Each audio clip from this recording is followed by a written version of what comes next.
Hello students, आज हम बात करने वाले हैं कक्षा 10वीं के केमिस्ट्री के बारे में। जी हाँ, वैसे विद्यार्थी जो 2027 में बोर्ड एग्जाम देने वाले हैं तो उनके लिए यह वीडियो खास होने वाला है। जैसा कि आप स्क्रीन पर देख पा रहे हैं, टारगेट है 80 में 80, है ना। तो इसी को हम आगे बढ़ाते हैं और बढ़ाने वाले हैं। इससे पहले हम आपको सिलेबस पढ़ाएं, उससे पहले आपको कक्षा 10 के लिए जो बेसिक चीजों की जरूरत है, बेसिक केमिस्ट्री की जरूरत है, जिसके बिना आप केमिस्ट्री नहीं समझ सकते हैं। चलिए हम उधर पहले चलते हैं। तो कैसे हैं आप सभी? मैं हूं रविंद्र शेखर, आपका अपने यूट्यूब चैनल फिजिक्स भारती में बहुत बहुत स्वागत करते हैं। तो चलिए शुरू करते हैं। आइए, अगर हम पूरे ब्रह्मांड की बात करें, अगर हम पूरे ब्रह्मांड की बात करें, इट मीन्स ब्रह्मांड में आप बहुत तरह की चीजें देख पाते हैं। हम हैं, आप हैं, कुर्सी है, टेबल है, बेंच है, पेड़ है, पत्थर है, झरना है, पानी है, एयर है। ये सभी के सभी क्या हैं? अगर आपसे पूछा जाए कि ये सभी का सभी क्या है, तो ये सभी का सभी को पदार्थ बोला गया है। पूरा जो ब्रह्मांड है वो दो ही चीज से मिलकर के बना है। पूरा जो ब्रह्मांड है वो दो ही चीज से मिलकर के बना है। पूरा ब्रह्मांड दो ही चीज से मिलकर के बना है, एक तो पदार्थ से और दूसरा ऊर्जा से। समझ रहे हैं? तो पूरा ब्रह्मांड की रचना, यहाँ की हमारी रचना किससे हुआ था? पदार्थ से। हमारे हम क्या हैं? हम एक खुद पदार्थ हैं। और हमारे अंदर जो भी हम हाथ ऐसे कर पा रहे हैं, ये सब किसके वजह से कर पा रहे हैं? तो ऊर्जा की वजह से, है ना। तो आप इतना समझ लीजिए कि कोई भी चीज दुनिया का हर वो चीज, है ना, जिसको हम छू सकते हैं, पकड़ सकते हैं, जिसको देख सकते हैं या अनुभव कर सकते हैं, जिसमें थोड़ा वजन हो, आयतन हो, वे सभी के सभी क्या हैं? तो वे सभी के सभी पदार्थ हैं। क्या मैं ये बात आपको समझा पा रहा हूं मेरे प्यारे बच्चों? जी हाँ। तो यहाँ पर हम चर्चा करने जा रहे हैं सबसे पहले ना ऊर्जा के बारे में, ना ब्रह्मांड के बारे में है। हम चर्चा करने जा रहे हैं सबसे पहले पदार्थ के बारे में कि पदार्थ क्या है। क्लियर हो गया? तो पदार्थ के हमरे बारे में हम लोग ने क्या बोला कि जिसके पास वजन हो, वजन बोले तो द्रव्यमान हो जिसके पास, है ना, वो एक क्या होगा? तो पदार्थ होगा। या हम कह सकते हैं कि जो अवरोध उत्पन्न करे, जो क्या उत्पन्न करे? अवरोध उत्पन्न करे। ठीक है। जिसके पास क्या हो? आयतन हो। इन विशेषताओं में, इन गुणों में चाहे जो भी चीजें हो जाए, वे सारे के सारे क्या हो सकते हैं? पदार्थ हो सकते हैं, है ना। तो हमने कहा वजन या द्रव्यमान हो, अवरोध उत्पन्न करे, या आयतन हो, या तो फिर जिसे हम अपने ज्ञानेंद्रियों के सहायता से, ज्ञानेंद्रियों के सहायता से, ज्ञानेंद्रियों के सहायता से जिसे हम क्या कर सकते हैं?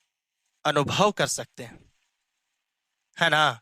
अनुभव कर सकते हैं, अनुभव फील कर सकते हैं, वे सभी के सभी क्या हैं? तो पदार्थ हैं। जैसे हम एक पदार्थ का एग्जांपल लेते हैं। मेरे सामने ये देखिए, ये क्या है? ये मार्कर है, पेन है ये।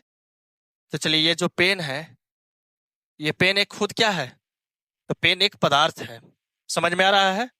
तो पेन एक पदार्थ है, तो इसमें देखिए तो वजन होगा कि नहीं? इसको देख लीजिए, इसमें कुछ ना कुछ वजन है ना। या तो कह रहा है कि अवरोध उत्पन्न कर सकता है ना। समझ में आ रहा है? या इसका कुछ आयतन है, जहां भी देख रख देते हैं उसको कुछ ना कुछ जगह घेरता ही है, तो आयतन ये हो गया। आयतन जितना जगह घेरे, जितना जगह घेरे, जितना जगह छेके, उसी को हम लोग क्या कहते हैं? आयतन। या जिसको हम ज्ञानेंद्रियों की सहायता से अनुभव कर सकते हैं, है ना। ज्ञानेंद्रियां क्या होती है? ज्ञानेंद्रियां 5 होते हैं। कौन कौन होते हैं? तो आंख, कान, नाक, जीभ, और ये हो गया त्वचा, चमड़ी। ये हमारे 5 ज्ञानेंद्रियां हैं। और इसे हम, इसके सहायता से जिसे हम अनुभव कर सकते हैं, जैसे इसको ऐसे पकड़ के अनुभव कर रहे हैं कि नहीं, कि ये इसको हम पकड़ ले रहे हैं कि नहीं, तो यह एक क्या हो गया? पदार्थ हो गया। ऐसे बहुत सारे पदार्थ का एग्जाम्पल होगा। आप अपने बैठे कमरे में देखिए तो चारों तरफ पदार्थ हैं। आप एक खुद पदार्थ हैं, है ना। आप कपड़ा पहने हैं, कपड़ा भी क्या है? पदार्थ है। आप अगर जहां पे पढ़ रहे हैं वहां से बाहर देखिएगा, आसमान में देखिएगा, हर तरफ हम किससे घिरे हुए हैं? तो पदार्थों से घिरे हुए हैं। तो अगर पदार्थ का एग्जाम्पल देने के लिए कहे तो क्या क्या बोलिएगा? तो ईंट, पत्थर, बालू, सीमेंट, छड़, है ना, खून, मांस, हड्डी। समझ में आ रहा है? अब ग्रह, उपग्रह, सूर्य, तारे, नक्षत्र, आकाशीय पिंड जो भी हैं, उल्का पिंड, क्षुद्र ग्रह, ये सभी के सभी क्या हैं? तो सर ये सभी के सभी पदार्थ हैं। मिट्टी, पानी, दूध, मक्खन, मलाई, ये सभी के सभी पदार्थ हैं। तो यहां से आइए पदार्थ का भी परिभाषा थोड़ा सा देख लेते हैं। कहता है कि संसार की हर वस्तु जो स्थान घेरती हो, संसार की हर वस्तु जो क्या घेरती हो? स्थान घेरती हो, जिसमें द्रव्यमान हो, उसे हम क्या कहते हैं? तो पदार्थ कहते हैं। समझ में आई बात? जैसे एग्जांपल आपके सामने है पत्थर, देख लीजिए पत्थर, इसमें वजन होती है। जल कुछ जगह घेरे हुए है। एयर इस बैलून में जगह घेरे हुए है ना? इसको छेद करके निकालेंगे तो बाहर निकलेगा। इसके अलावा और भी जो तमाम एग्जाम्पल है, बालू, सीमेंट, रक्त, हड्डी, स्टील, लोहा, पारा, कार्बन डाइऑक्साइड, अम्ल, ऐसे बहुत सारे एग्जाम्पल होंगे पदार्थ का। जरूरत है कि आप उस पदार्थ का क्या दें? एग्जाम्पल आप खुद से लिखें। क्लियर हो गया? आगे बढ़ा जाए मेरे प्यारे बच्चों, चलिए। अब अगर हम पदार्थ पढ़ लिए हैं तो आप देखिएगा यहां ध्यान से, इस फिगर को अगर आप ध्यान से देखोगे, किधर गया? इस फिगर को अगर आप ध्यान से देखोगे तो आप पाइएगा कि ये एक अलग प्रकार के, मतलब ये पदार्थ हो गया, ये अलग प्रकार के पदार्थ हो गया, ये अलग पदार्थ। अगर मिलते जुलते कुछ इसका जल के अलावा अगर और मिलते जुलते एग्जाम्पल है तो जल की जगह पे आप ले लीजिए दूध, और ले लीजिए पारा, ब्रोमीन, है ना, और रक्त ले लीजिए। ठीक है? अगर इसमें हम कहें इसके स्थान पर अगर और एग्जाम्पल इसी से मिलता जुलता लगे तो आप क्या लीजिएगा? तो सर पत्थर के जैसा कोई और कठोर चीज, जैसे कि हड्डी ले सकते हैं। और क्या ले सकते हैं आप? लोहा, मिट्टी, बर्फ। समझ रहे हैं कि नहीं? और अगर हम एयर की जगह पर इससे कुछ मिलता जुलता लेने के लिए बोले तो oxygen, nitrogen, carbon monoxide, carbon dioxide. समझ रहे हैं? तो अगर ये तीनों प्रकार के पदार्थों की अगर बात किया जाए, तीनों प्रकार की पदार्थ की बात किया जाए, तो इनका, इन सभी पदार्थों का गुण इससे मिलता जुलता है ना? इनका मिलता जुलता है, इधर मिलता जुलता है। तो सर आप कहना क्या चाह रहे हो? तो मैं कहना ये चाह रहा हूं कि आप जितने भी प्रकार के पदार्थ को अगर चारों तरफ से नजर दौड़ाएंगे, उन पदार्थों को क्लासिफाई किया गया, बांटा गया, है ना? किसके आधार पर? तो अवस्था के आधार पर, कि वो किस अवस्था में पाया जाता है। तो हम यहां पर यही बताने वाले हैं, पदार्थ की अवस्थाएं। तो पदार्थ की कितनी अवस्थाएं अभी देखने के लिए मिलेगा हम लोग को? तो 3 अवस्था देखने के लिए मिलेगा। एक है ठोस, जिसे हम लोग बोलेंगे सॉलिड। फिर उसके बाद द्रव, जिसको हम लोग बोलेंगे लिक्विड। फिर उसके बाद है गैस। उसके बाद क्या है मेरे प्यारे बच्चों? गैस। ठीक है? तो अगर ठोस को बोला जाए कि ठोस का कुछ एग्जाम्पल लीजिए, या हम कहें कि ठोस का परिभाषा लीजिए, तो ठोस का परिभाषा जहां तक मेरे को लगता है कि किसी एक गुण से परिभाषित कर देना सही नहीं रहेगा। तो अगर आप ठोस को डिफाइन करना चाहते हैं, द्रव को डिफाइन करना चाहते हैं, गैस को डिफाइन करना चाहते हैं, इसके परिभाषा को, तो आपको इन सभी का गुणों को तुलना करके, कंपैरिजन करके उसके परिभाषा को समझना पड़ेगा। लेकिन फिर भी हम यह मान करके चलते हैं कि जो लगे कि थोड़ा कड़ा है, हार्ड है, उसको आप क्या बोल दीजिए? तो उसको आप बोल दीजिए ठोस। जो लगता है कि जो मतलब बह जाए, आप बहते हुए उसको देख पाए, तो उसको आप बोल दीजिए क्या? द्रव, है ना? और लगभग में गैस, गैस भी बहता है, लेकिन आप कई ऐसे सारे गैस होते हैं जिसको आप नहीं देख पाते हैं। मैंने अभी बोला कि किसी एक गुण के माध्यम से हम गैस को और ठोस को और द्रव को परिभाषित नहीं कर सकते हैं। लेकिन फिर भी समझने के लिए सॉलिड का एग्जाम्पल अगर बोला जाए, जैसा कि हमने बोला कड़ा होता है ना, तो क्या क्या हो जाएगा? तो अभी जस्ट पढ़े जो हम लोग अभी पत्थर के श्रेणी में हम लोग ने देखा, तो पत्थर खुद ले लीजिए एग्जाम्पल। और क्या हो जाएगा? हड्डी, और ले लीजिए, है ना, मिट्टी, लोहा। ये सभी के सभी क्या होंगे? तो ये सभी के सभी सर, ये सभी के सभी जो होंगे वो ठोस होंगे। अगर हम द्रव की बात करें तो पानी जैसा क्या क्या लग रहा है? तो पानी जैसा पानी ही हो जाएगा, रक्त हो जाएगा, समझ रहे हैं, दही, दूध, समझ में आ रहा है? और ले लीजिए, कोई भी विलयन ले लीजिए, और पारा। ये सभी के सभी क्या हो गए मेरे बच्चे? तो सर ये सभी के सभी द्रव हो गए। वही अगर गैस की बात करें तो एयर ले लीजिए, एयर, जलवाष्प ले लीजिए, कार्बन डाइऑक्साइड ले लीजिए CO2, N2, O2। ये सभी के सभी क्या है? तो ये सभी के सभी सर गैस है। क्लियर हो गया? अब अगर मैटर को, जैसा कि अभी हमने कहा कि इनके गुणों के आधार पर अगर आप पढ़िएगा तो ज्यादा आसान रहेगा समझने में कि ठोस क्या है, द्रव क्या है और गैस क्या है। तो गुणों के आधार पर सबसे पहले हमने आकार को लिया कि आकार, ठोस का क्या होता है आकार, द्रव का क्या होता है, गैस का क्या होता है आकार। तो बोला जा रहा है कि ठोस का आकार निश्चित होता है। समझ रहे हैं? ठोस का आकार निश्चित होता है कहने का मतलब यह हो गया कि अगर हम पत्थर को ले ले, पत्थर के एक टुकड़े को ले लेते हैं, पत्थर को एक टुकड़े को ले लेते हैं, और पत्थर के टुकड़े को हम चलिए घनाभाकार ले लेते हैं, ठीक है? इस शेप में एक पत्थर के टुकड़े को हमने क्या किया है? लिया है। समझ रहे हैं? अब इसको चाहे जो कर दो, ये से दबा दो, समझ में आ रहा है? इस पर प्रेशर डाल दो, या कुछ समय बाद कहीं भी इसको ले जाकर के रख दो, है ना? इसका आकार अगर घनाभ के आकार का है ना? अभी फिलहाल हमने पत्थर को किस आकार का लिया है? तो सर घनाभ के आकार के, है ना? तो पत्थर का आकार सदा क्या रहेगा? घनाभाकार रहेगा, है ना? पत्थर का आकार बदलने वाला नहीं है। तो अगर पत्थर का आकार नहीं बदल रहा है तो जिसका आकार क्या हो? निश्चित हो। निश्चित का तात्पर्य जिसका आकार नहीं बदले, जिसका आकार नहीं बदले उसे हम लोग क्या कहते हैं? तो ठोस कहते हैं। तो इस आधार पर आप कहिएगा कि सर पत्थर क्या हो जाएगा? तो सर पत्थर जो हो जाएगा, पत्थर जो हो जाएगा वो क्या हो जाएगा? ठोस। क्लियर हो गया? लेकिन अगर द्रव की बात करें और गैस की बात करें तो द्रव और गैस का आकार बिल्कुल चेंज हो जाता है। अगर हम ऐसा कहें कि एक बर्तन लो, किस शेप में? तो बर्तन लो तुम बेलन का शेप में ले लो बर्तन। तो अगर इस पानी को, पानी एक एग्जांपल ले लेते हैं, माने पानी को डायरेक्ट पानी को कहना उचित नहीं है, लेकिन अगर हम इसमें कोई द्रव रखें, है ना? द्रव का लक्षण है कि अगर हम द्रव को इस बर्तन में क्या किए हैं? रखे हैं। चलो पूरा फुल कर देते हैं। मान लो कि हम इसमें पानी रखते हैं, पानी।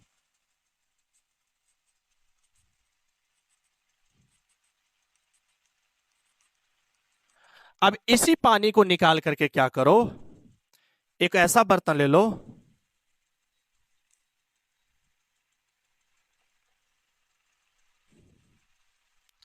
मान लो ऐसा गोल कोई बर्तन हमने बना दिया, ठीक है?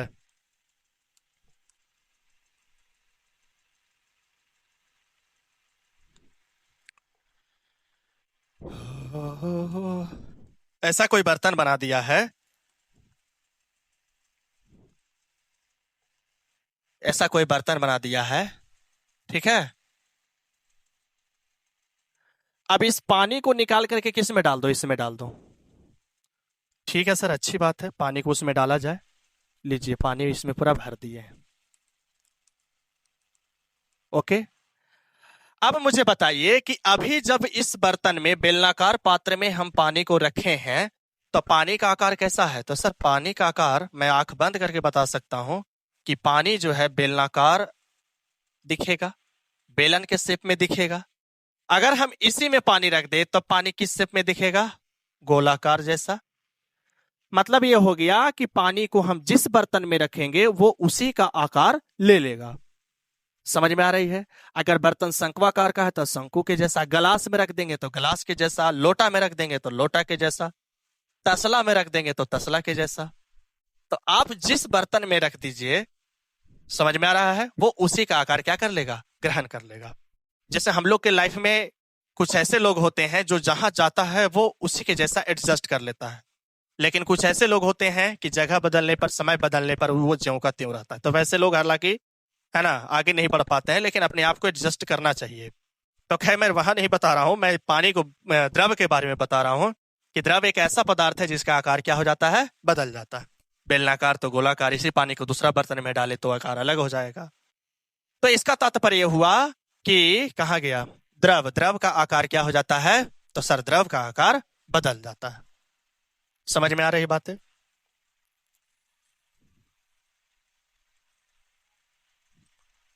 Okay sir.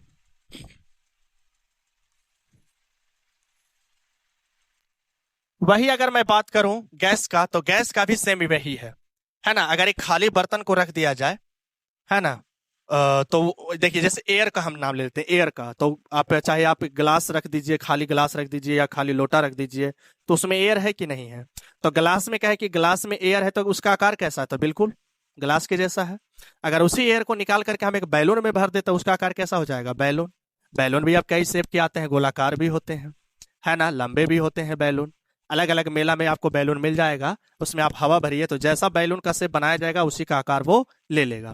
तो यहां से हम लोग एक बात और कंफर्म हो गए कि गैस का भी आकार क्या होता है, तो सर गैस का आकार जो होता है, जो गैस का जो आकार होता है वो अनिश्चित होता है। मतलब कि बर्तन चेंज होने पर उसका आकार क्या हो जाता है, बदल जाता है। क्लियर हो गया? तो इस आधार पर आपको अब कहे कि मुझे एग्जाम्पल बताइए, मुझे एग्जाम्पल बताइए किसके बारे में, तो ठोस, ठोस का एग्जाम्पल बताइए। तो ठोस का एग्जाम्पल क्या हो जाएगा, जल्दी से बोलो। तो सर ठोस में अगर आप बोलो मुझे, तो मैं तो जरूर बोलूंगा लोहा। क्या बोलोगे और बताओ, पत्थर। और क्या बोलोगे सर, हमारी अस्थियां यानी हड्डी। और बोलिए, और बोलिए जल्दी से, ईंट।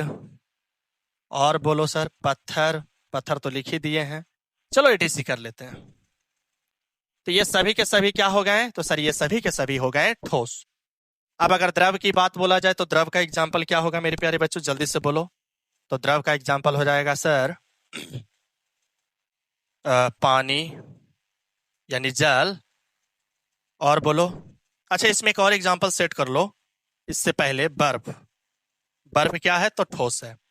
पानी, और बोलो, पारा, ब्रोमीन, और बोलिए, है ना, दूध। एटीसी कर ले। Okay sir. अब अगर गैस की बात करें तो गैस में क्या हो जाएगा, तो सर एयर, आप आंख बंद करके लिख दीजिए। कार्बन डाइऑक्साइड CO2 लिख दीजिए। Oxygen O2, nitrogen N2, carbon monoxide CO। और इन सभी से पहले एक और एग्जांपल लिख दीजिए यहाँ पे, जल वाष्प। ठीक है, आगे बढ़ा जाए मेरे प्यारे बच्चों। Okay sir, okay okay okay. अब अगर अगले गुण पर विचार करें तो अगला गुण क्या बोला जा रहा है, आयतन। आयतन के आधार पर ठोस, द्रव और गैस को समझ लेते हैं। तो आप जैसा कि देख पा रहे हैं कि ठोस का आयतन निश्चित, द्रव का आयतन निश्चित, और गैस का आयतन क्या होता है, अनिश्चित होता है। इसको भी हम समझा देते हैं क्या होता है इसका मतलब। जैसे अगर हम एक क्या करते हैं कि हम एक ठोस का टुकड़ा ले लिए, वो ठोस का टुकड़ा, चलो ईंट ले लेते हैं सर। किसको ले लिए हैं, तो ईंट ले लिए। ये ईंट है भैया, ईंट है। अगर हम कहें कि इसकी आयतन निकालो, तो आयतन आप कैसे निकालिएगा,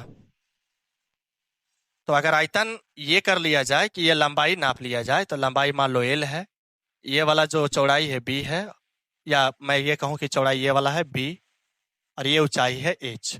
तो आयतन हो जाएगा LBH। समझ में आ रहा है, लंबाई गुने चौड़ाई गुने ऊंचाई। तो आयतन LBH आया। तो मान लो कि लंबाई यहाँ पे है 10 सेंटीमीटर, और ये जो हाइट है मान लो 5 सेंटीमीटर है, और ये जो चौड़ाई है ये है 6 सेंटीमीटर। तो 10 × 50 छक्के 300। तो इसका आयतन कितना निकल के आया है, तो 300 सेंटीमीटर क्यूब। समझ में आ रहा है? तो अगर 300 सेंटीमीटर क्यूब आया है अभी, तो इसको दबाएंगे या कुछ भी कर देंगे तो भी इसका आयतन कितना रहने वाला है, तो 300 सेंटीमीटर क्यूब ही रहने वाला है। इसका आयतन बदलने वाला नहीं है। बदलने का मतलब ये होगा कि अगर उस पर प्रेशर डाला जाए तो वो सिकुड़ जाए। क्या हो जाए, तो सिकुड़ जाए। समझ में आ रहा है मैं क्या कह रहा हूं? ये मतलब आयतन इसका निश्चित होता है। इसका मतलब हो गया कि ठोस को अगर हम दबाव डाल दे, उस पर दाब डाल दे, तो उसका आयतन 300 सेंटीमीटर क्यों अगर निकल के आया है पहले से, तो वो 300 सेंटीमीटर क्यों ही रहेगा, उसका आयतन नहीं बदलेगा, है ना। इसी से रिलेट करके अगर एक एग्जांपल हम स्पंज का ले ले, तो स्पंज इसका एक अपवाद हो जाता है कि अगर उसे दबाया जाता है तो उसका आयतन क्या हो जाता है, घट जाता है। लेकिन घटने का उसका रीजन है कि जो स्पंज होता है उसमें कुछ रिक्तियां रहती है, वो रिक्तियां में एयर भरा हुआ रहता है, तो उस एयर की वजह से उसका आकार घट जाता है। लेकिन उसको जैसे ही छोड़ते हैं तो फिर से वो स्पंज का आकार वही हो जाता है। तो हम ये कह रहे हैं मेरे प्यारे बच्चों कि ठोस का जो आयतन होता है वो नहीं बदलता है। जैसे ठोस का आयतन नहीं बदलता है, वैसा ही द्रव का भी आयतन नहीं बदलता है। इसको समझने के लिए आपको हम एक बनाते हैं सिरिंज।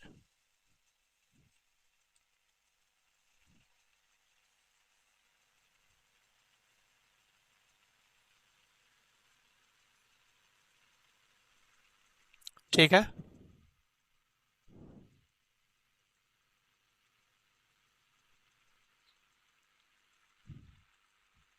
क्लियर हो गया। हम करते क्या है कि इसमें तो खैर लिखा हुआ रहता है ना, यहाँ पे 0 ml, यहाँ पे 1 ml, यहाँ पे मान लो 2 ml, यहाँ 3 ml, यहाँ मान लो 4 ml। इस तरीका से लिखा हुआ है सिरिंज में। लिखा हुआ रहता है कि नहीं लिखा हुआ रहता है? बिल्कुल सर, बिल्कुल बिल्कुल लिखा हुआ रहता है। तो यहाँ एमएल का मतलब क्या हो गया? एमएल का मतलब है ये आयतन को प्रदर्शित करेगा कि उसमें कितना पानी या कोई चीज, दवा जो भी हो, उसमें आने वाला है। तो आयतन को मिलीलीटर में मापने का काम कर रहे हैं। अब क्या करो कि इसमें पानी भर दो, है ना, इसको खींच करके, है ना। मान लो कि पहले यहां था, अब इसको क्या करो, खींचो, पानी यहां रख करके इसको खींचो। खींचे तो मान लो यहां पर आया, तो इसमें क्या भर गया मेरे प्यारे बच्चों, जल्दी से बताओ। Sir 1 minute 1 minute.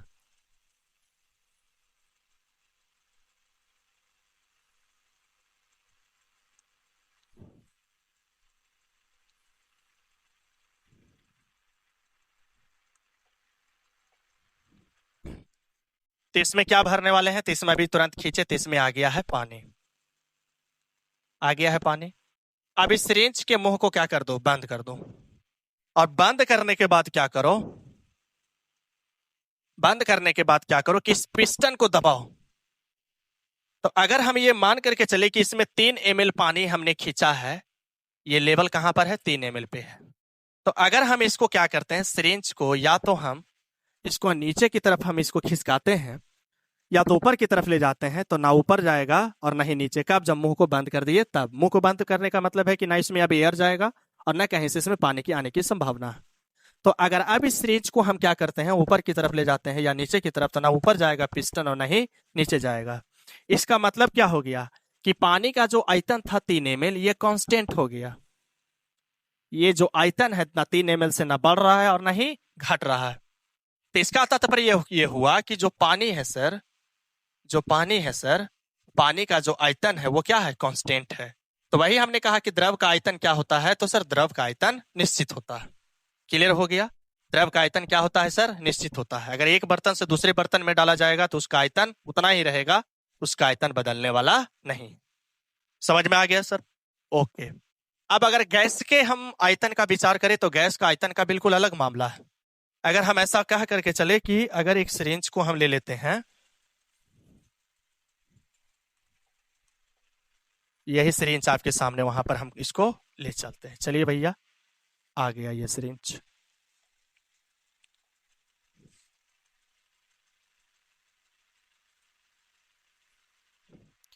इस सिरिंज में क्या करते हैं हम कि एयर को अंदर ले जाते हैं, एयर को। ठीक है, किसको ले गए हैं, तो सर एयर को ले गए हैं। एयर को ले जाने के बाद क्या करें मेरे प्यारे बच्चों, एयर को ले जाने के बाद अब इसके मुंह को आप क्या कर दीजिए, बंद कर दीजिए। तो मान लीजिए कि फिलहाल अभी एयर कितना ml पर था, 3 ml पर। अब ऐसा करो, आप अब ऐसा करो कि इस पिस्टन को आप चाहो तो नीचे की तरफ लेकर के जा सकते हो। तो मान लो कि आप पिस्टन को यहां लाए हैं, तो अब इसमें एयर कितना हो गया है, 1 ml। जो एयर पहले से अवेलेबल था उसमें, वही एयर अब कितना ml पर आ गया है, 1 ml पे। इसका मतलब क्या हुआ कि द्रव जो है, सॉरी गैस जो है, उसका आयतन 3 ml से घट के कितना हो गया है, 1 ml। या तो आप उल्टा भी कर सकते हो इसको कि अगर आप चाहो इस पिस्टन को यहां पर लेकर के चले जाओ 4 ml पर, तो इसका आयतन क्या हो जाएगा, तो सर इसका आयतन 3 ml से बढ़ करके 4 ml हो गया। मुंह को क्या करना है, इसका बंद करके रखना। तो सर गैस का आयतन क्या हो गया यहाँ पर, तो सर गैस का जो आयतन है बदल रहा है, यानी गैस का जो आयतन है अनिश्चित है, गैस का आयतन फिक्स नहीं होता है। आगे के हम समझेंगे कि ऐसा क्या रीजन होता है कि ठोस का आयतन निश्चित, द्रव का आयतन निश्चित, लेकिन गैस का आयतन निश्चित क्यों होता है। समझ में आ रहा है। तो चलिए अब आगे विचार करते हैं, आगे वाले गुणों पर चर्चा करते हैं मेरे प्यारे बच्चों। और आगे वाला गुण जो है वो क्या है, थोड़ा सा मैं देख लेता हूं कि मेरा रिकॉर्डिंग हो रहा है या नहीं, मुझे डाउट हो जाता है। बिल्कुल रिकॉर्डिंग हो रही है, चलो।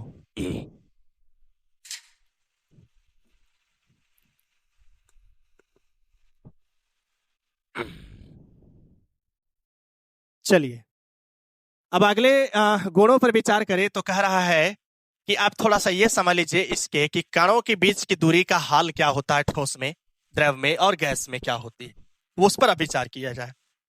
तो कहा जाता है कि ठोस के जो कणों की जो बीच की दूरी होती है बहुत कम होती है, द्रव की जो बीच कणों के बीच की दूरी क्या होती है, मध्यम होती है, और गैस का तो बहुत अधिक होती है। इस बात को हम समझाएं इससे पहले हम आपको यह समझाते हैं कि दुनिया का कोई भी पदार्थ, दुनिया का कोई भी पदार्थ, दुनिया का कोई भी पदार्थ किससे बने होते हैं, तो दुनिया का कोई पदार्थ कण से बने होते हैं, है ना। और वो छोटे कण हो सकता है कि परमाणु हो, या हो सकता है कि क्या हो, अणु हो। हालांकि इसको हम अगले वीडियो लेक्चर में इसको हम चर्चा करेंगे कि परमाणु क्या है और अणु क्या है। और सच कहे तो परमाणु और अणु को ही समझना है, यहाँ पे समझ में आ रहा है। किसको समझना है मेरे प्यारे बच्चों, परमाणु और अणु को ही। तो मैं ये कहा करके चल रहा हूं कि मान लीजिए कि कोई पदार्थ के हम परमाणु की सजावट की बात कर रहे हैं किसी पदार्थ में, या अगर वो अणु से बना हुआ तो उसके अणुओं की सजावट की अगर बात करें, तो उसको चले हम यहां पर आकर के देखते हैं। तो जैसा कि इस गुण में बताया जा रहा है कि ठोस में जो कण होते हैं उनके बीच की दूरी क्या होती है, कम होती है। तो चलिए थोड़ी सी समस्या हो गई थी लाइट का, तो चलिए अब आगे बढ़ाते हैं मैटर को। तो अब अगर हम ठोस के कणों की बात करें तो क्या हाल होने वाला है, तो अगर हम यह कह दें कि अगर ये ठोस के कणों की व्यवस्था है, ठोस के अगर ये कणों की व्यवस्था है,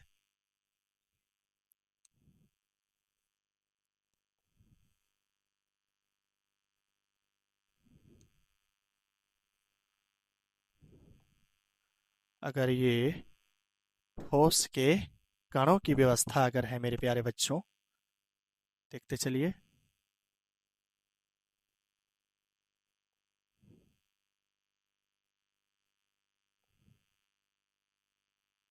चलिए हटाते हैं इसको। तो इसमें जैसा कि आप देख रहे हैं कि इन कणों के बीच की ये जो गैपिंग है, हमने क्या बोला, कणों के बीच की दूरी, तो ये जो गैपिंग होती है, ये वाला गैपिंग किसमें, तो ठोस में, चाहे वो ठोस कोई सा भी हो, चाहे लोहा हो या तो फिर पत्थर हो, कोई सा भी ठोस हो अगर, तो उसकी अगर कणों के बीच की ये वाला डिस्टेंस की अगर बात किया जाए तो ये डिस्टेंस बहुत कम होती है।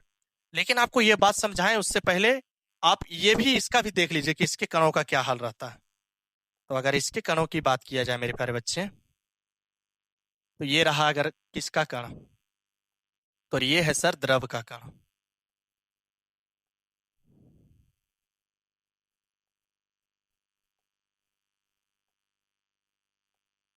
चलिए, तो अगर ये किसका कण है, ये अगर द्रवों का कण है, देख लीजिए।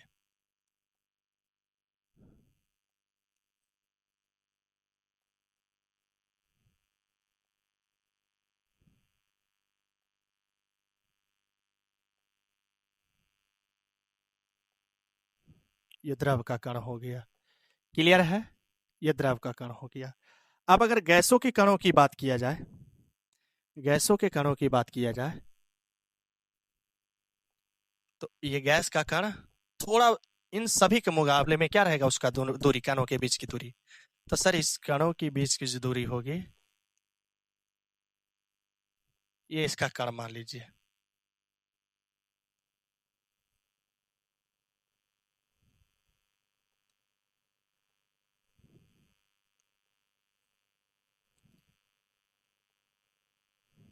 समझ रहे हैं। तो ये जो आपके सामने ये जो व्यवस्था बनाए हैं, वो किसके कणों की सजावट की बताए हैं? तो ठोस के कणों की व्यवस्था। और ये अगर द्रव, ये हो गया द्रव के कणों की व्यवस्था, और ये जो हो गया वो गैस के कणों की व्यवस्था, है ना। तो इनके कणों के बीच, द्रव के कणों के बीच जो सॉरी गैस के कणों के बीच की जो डिस्टेंस होती है बहुत ही क्या होता है, ज्यादा होती है। किसके मुकाबले? तो ठोस द्रव के मुकाबले। द्रव के कणों के बीच की दूरी ठोस के कणों के बीच की दूरी के मुकाबले ज्यादा होती है। और ये हो गया आपके सामने ठोस। तो अब जरा ये सोचिए कि अगर अब हम अगर प्रेशर को क्या करते हैं, या इस पे हम प्रेशर देते हैं, दबाते हैं, तो क्या होंगे? चूंकि इनके कण के बीच की दूरी तो ऑलरेडी क्या है, कम है, तो यहां पर क्या होता है कि इसके आयतन पर कोई प्रभाव नहीं पड़ता, क्योंकि कण को और हम पास नहीं ले जा सकते। यही अगर द्रव की बात करें तो थोड़ी सी क्या होती है, थोड़ी सी हल्की सी ठोस के मुकाबले संपीड्य होती है, यानी थोड़ी सी दबती है। लेकिन फिर भी इसका मतलब इसके मुकाबले में इसका जब हम प्रेशर इस पर डालते हैं तो फिर ये पास आने की थोड़ी सी संभावना क्या होती है, कम होती है। लेकिन हाँ, इस गुण के कारण ही, या हम कह सकते हैं कणों की इस प्रकार की व्यवस्था के कारण इसमें बहने की गुण आ जाती है। और इसका तो बिल्कुल कहानी ही अलग हो गया। इनके कणों के बीच की दूरी इतनी ज्यादा है कि इसको अगर हम प्रेशर लगाया जाए तो इसके आयतन को हम क्या कर सकते हैं, बिल्कुल कम कर सकते हैं, या तो और इसको आयतन को हम क्या कर सकते हैं, बढ़ा सकते हैं।